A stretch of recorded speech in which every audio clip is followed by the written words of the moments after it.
Good morning. Good morning. I'm here with my brother John, and we're here going to do the next part of the preparation for the pig out, and it's going to be the pork shoulder. So what you see here is this is terrible camera work. I apologize. Sunflower oil. Most of the time you try to use mustard, but in my lack of planning, I forgot to go to the store and get mustard. So I'm going to use sunflower oil to put the base coat onto the butts. Realistically, I don't think it's that important. You just need something to stick the rub to the butt so it doesn't fall off, and call it a day. So John's going to go ahead and demonstrate what we're doing here. He's going to do some rub, and I'll just be the obligatory commentator, I guess. Play by play. So he's going to get that oil, pour it on there, and he's going to make it all, rub it down, give it a nice little meat massage.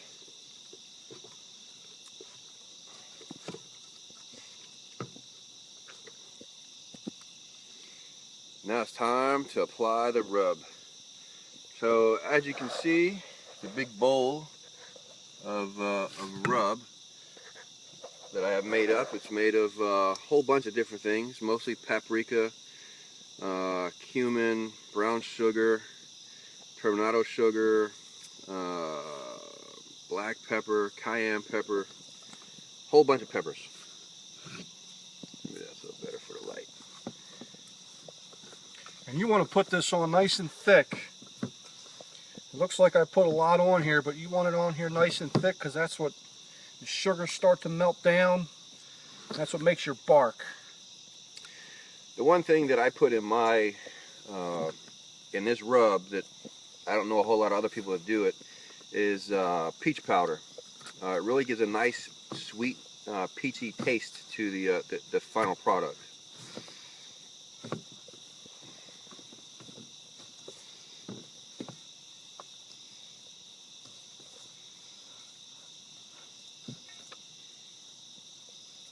You want to try to cover up as much of that meat as you can. You don't want to leave any exposed meat. See that? Exposed meat. You just put that rub all over it. Get it nice and coated. And as soon as it's ready, we'll throw it right onto the smoker. And then we'll repeat that for the other two that we have here. So if you're keeping score, all in all, that's a brisket and 3 shoulders. Each shoulder is about 10 pounds a piece. Let's put them all at the same time. And so one thing that I want to point out that that this is a boneless shoulder. They sell bone-in shoulders. Now you might be sitting there saying, Greg, what's the difference between a bone-in and a boneless? Does it really matter? You know, I'm going to say to you, it does and it doesn't. You know, it's a good way to test to see if your meat's done. If you have a bone in, you just pull it right out. But 9 times out of 10, where I get my meat from, they have boneless. I like to not pay for the extra weight of the bone, even though it's not that much. So I just go ahead and get boneless. And it's easier for when I pull these things. I'm not trying to wrestle that bone away from my knuckles as I'm trying to shred through this pork as fast as I can. So process, remember, it was oil, and then the rub, and then what we'll do is we'll throw that on the smoker for right about 8-9 hours. The first 3 will be just naked. I'll put it to my meat nap, as I said earlier, with the brisket. After the meat nap, I'll wake it up and we'll wrap it up, and we'll put it to bed for the rest of the time. And we won't touch it, won't even look at it, because I know what the end product is going to be, and it's going to be good. So I'd like to talk about, you see that logo on the apron that John's wearing, Brothers BBQ. That's something we came up with, I don't know, about 3-4 years ago.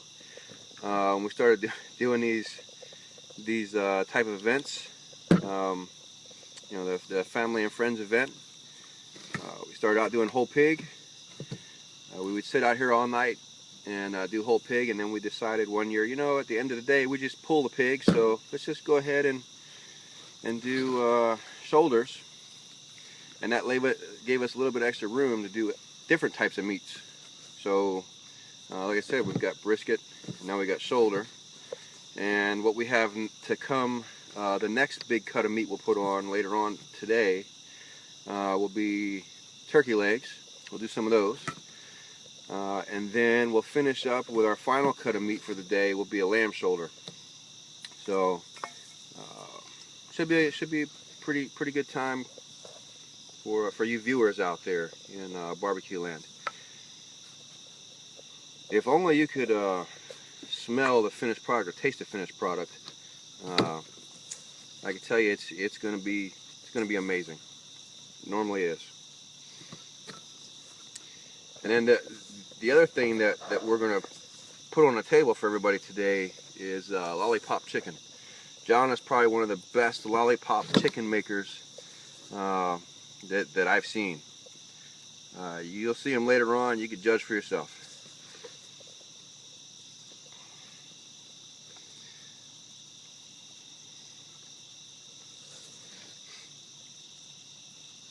You want to make sure you get your rub down in all these little crevices in here.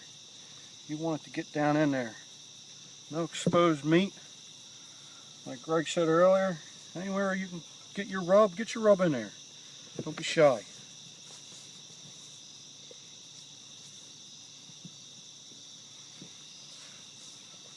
Alright, I think we're ready to put these on.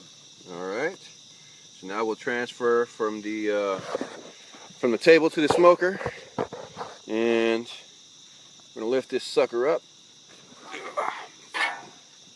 Whew, and I'll give you a peek if you can see it. I don't know if you can see it through the smoke, but that's the brisket. Next thing I'm going to do is take that out and wrap it and put it back to bed. So it should be pretty cool. We'll see how it goes. Yep. All three of those guys are on. The brisket's on, and we're going to close this sucker up. And until a little bit longer, I'll bring out the butcher block paper to wrap that brisket, and I'll broadcast again, and we'll see how it goes. All right, so I'll see you in a few minutes. Daryl, thanks for joining.